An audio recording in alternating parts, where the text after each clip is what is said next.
Welcome on my YouTube channel growth classes केली। सबसे पहले मैं ये तुम्हें बता दूं कि जिन्होंने लास्ट वर्क जो चैप्टर फर्स्ट का वर्क था और थर्ड का भी शायद किसी एक दो स्टूडेंट ने करा दिया है। फर्स्ट का जो वर्क है मेरे पास सिर्फ 7-8 स्टूडेंट्स का है। कुछ स्टूडेंट्स हैं जिनके नेम भी मेरे पास हैं, परी, मुस्कान, तनु, खुशी और ऋषि और तन्मय। इनके कुछ नेम हैं जो मेरे पास थे। इन्होंने वर्क सबमिट करा दिया है, काफ़ी अच्छा वर्क किया है सबने। और इसके बाद अब हम एनसीईआरटी के 4.3 में कुछ क्वेश्चन है उनको हम एक्सप्लेन करने वाला है। ठीक है, मैं एक्सप्लेन करने वाला हूँ, उन्हें समझना है। उसमें एक क्वेश्चन है एनसीईआरटी का, एक क्वेश्चन नंबर 6, 4.3 में क्वेश्चन नंबर 6 है। वो देखो कैसे है। If the work done by a body and on application of a constant force is directly proportional to the distance traveled by the body। यदि कोई भी वर्क किया जाता है, किसी बॉडी के द्वारा कोई वर्क किया जाता है, सपोज मैं कोई वर्क कर रहा हूँ, कोई बॉडी है जो वर्क कर रही है on application of a constant force, और किसी कांस्टेंट फोर्स पर वो एप्लीकेबल है, मतलब कांस्टेंट फोर्स मतलब 5 यूनिट 6 यूनिट ऐसे कुछ भी फोर्स लगा दिया, तो वो डायरेक्टली प्रोपोर्शनल होता है किसके, डिस्टेंस के प्रोपोर्शनल होता है, डिस्टेंस के प्रोपोर्शनल है। वो हमने उसमें हमें बोला हुआ है। तो वर्क डन मतलब W बराबर FS। ठीक है, ये हमें बोला हुआ है। तो यहाँ हमें डायरेक्टली प्रोपोर्शनल कांस्टेंट फोर्स है, तो ऐसे बोला हुआ है work done is constant force is directly proportional to the distance. ठीक है, तो यहाँ से हम जो डिस्टेंस अब जैसे यहाँ जो मैंने सपोज कर लिया, उसमें मैंने डिस्टेंस को तो सपोज कर लिया डिस्टेंस ट्रेवल्ड बाय बॉडी। ठीक है, वो तो मैंने सपोज कर लिया बाई यूनिट। ठीक है, बाई मीटर सेंटीमीटर ऐसे मैंने सपोज कर लिया। एक डिस्टेंस को x सपोज कर लेते हैं, पहले सपोज कर रहे हैं ना। और इसके बाद फोर्स को, ठीक है, फोर्स तो कुछ भी हो जाएगा, फोर्स तो कांस्टेंट है ही, कुछ भी सपोज कर लेंगे 2 3 4 5 ये तो फोर्स हो जाएगा। अब इसके बाद वर्क डन। ठीक है, ये तो डिस्टेंस हो गई। ठीक है, डिस्टेंस को मैंने एस क्यों लिखा है, एस से इसको डिनोट करते हैं। ठीक है, और वर्क डन, वर्क को मैंने सपोज कर लिया बाई यूनिट। तो कंडीशन क्या बन जाएगी, वर्क डन किसके प्रोपोर्शनल है, डिस्टेंस के, तो बाई प्रोपोर्शनल टू एक्स। अब ये प्रोपोर्शनल का साइन हटाना पड़ेगा, तो हमने लगा लिया एफ एक्स। अब ये एफ की यूनिट तुम्हें दे रखी है, एक बार तो कंडीशन क्वेश्चन में दे रखी है क्या, अच्छा 5 फिक्स कर रखा है, तो फोर्स कितना कर रखा है 5। अच्छा 5x, इक्वेशन बन गई ये वाली। इसने बोला हुआ है same by taking the constant force as 5 unit, force कितना लेना है 5 यूनिट लेना है, तो इक्वेशन बन गई y इक्वल टू 5x। अब तुम्हें इसके लिए ग्राफ बनाना है, x की वैल्यू रखनी है, y की वैल्यू निकालनी है, x की वैल्यू रखनी है, y की वैल्यू निकालनी है, टेबल बनानी है, ग्राफ बन जाएगा। अब इसके बाद इसके आंसर भी तुम्हें देने हैं। यदि डिस्टेंस ट्रेवल हुई है 2 यूनिट, तो डिस्टेंस कितनी है x माना है ना, तो इसकी जगह 2 रखो, तो 5 × 2 10 आ जाएगा। वर्क डन कितना हुआ 10 हुआ। यदि x इक्वल टू 0 होगा तो 5 × 0, तो y इक्वल टू कितना आ जाएगा 0 आ जाएगा। दोनों क्वेश्चन इसके सॉल्व हो जाएंगे। ये इतना सा सिंपल सा क्वेश्चन था। आज हम वैसे भी कम पढ़ने वाले हैं क्योंकि थोड़ा सा मुझे जल्दी है जाने के लिए। अच्छा, तो इसके बाद आते हैं जो क्वेश्चन मैंने तुम्हें सेंड किए थे। ठीक है, उन क्वेश्चंस में सबसे पहले क्वेश्चन है if the point, question number 7 है, तुम देखना अच्छे से। If the point 2, -2 lies on the graph of the linear equation, linear equation है 5x plus ky is equal to 4, find the value of k, और जो इस पे लाई कर रहा है वो पॉइंट है 2, -2। ठीक है, इस इक्वेशन पर जो पॉइंट लाई कर रहा है, ठीक है, वो ये दे रखा है। अच्छा, ग्राफ के अंदर हम जब कोई पॉइंट बनाते हैं, लाइन बनाते हैं, और उस लाइन पे कोई पॉइंट आ जाए तो मतलब उससे पास हो रहा है, मतलब एक वैल्यू x की और एक वैल्यू y की होती है। अच्छा, तो ये इसके ऊपर वैल्यू लाई कर रहा है तो सेटिस्फाई करेगा, तो x की वैल्यू इज इक्वल टू 2 और y की वैल्यू -2, वैल्यू पुट कर देते हैं। 5 × 2 plus k × -2 is equal to 4, 10 5 2 जा 10 -2k इज इक्वल टू 4, 10 उधर ले गए, क्या बन गया 4 - 10k, -2k is equal to -6, minus से minus cancel, k is equal to 3। Answer मिल गया हमें, बहुत आसान था।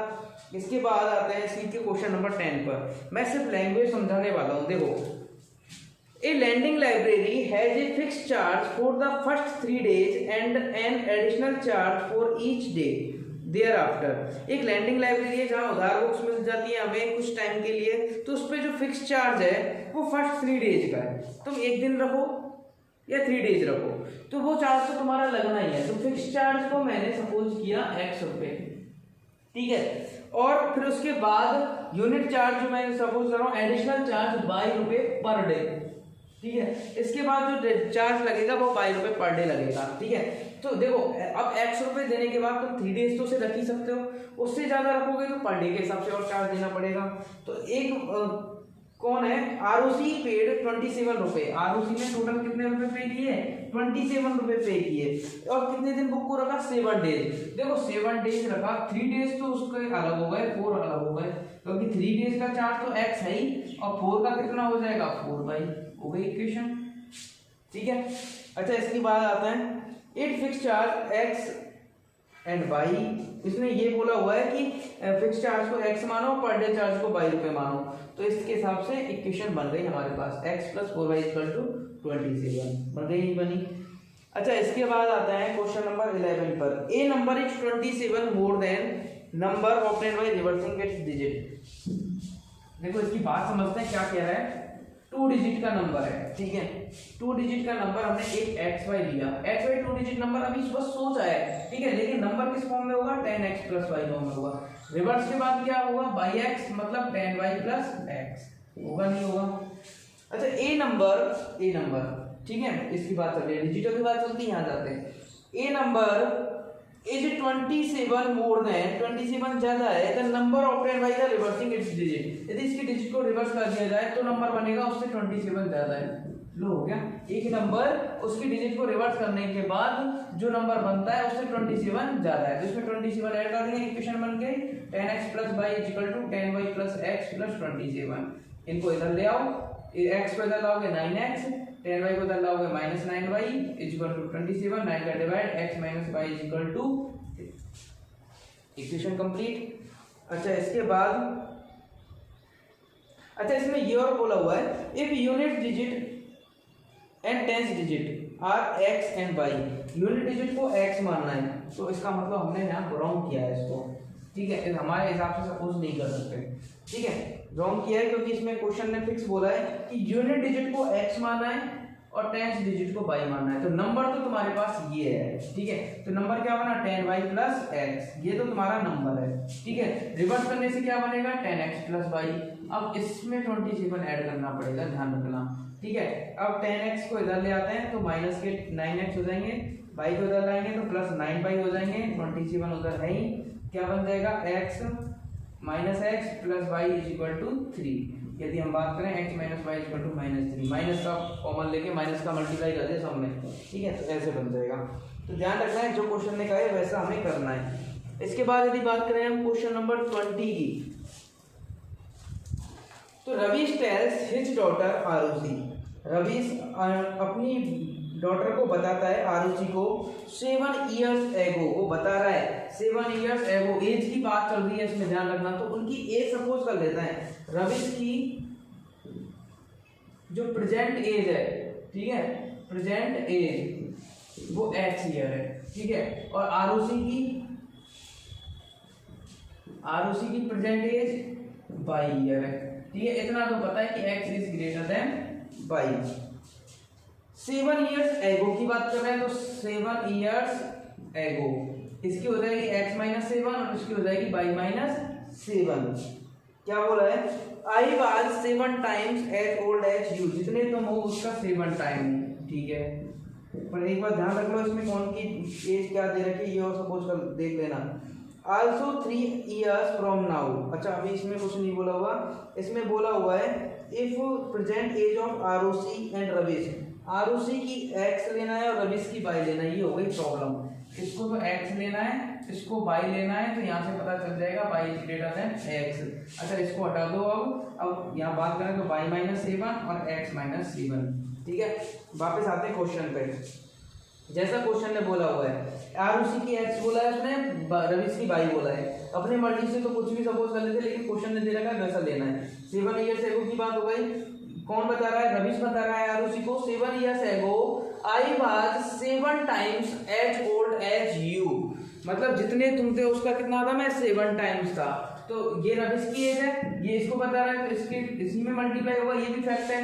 किसी स्मॉल नंबर को ही तो बड़ा करने के लिए मल्टीप्लाई करना चाहिए, स्मॉल नंबर तो आरओसी की एज ही होगी, क्योंकि इसकी तो पहले से बड़ा है वो तो, ठीक है, फादर है वो, ठीक है। y minus 7 equal to 7x minus 49, एक इक्वेशन यहाँ से बन जाएगी, कोई प्रॉब्लम नहीं है।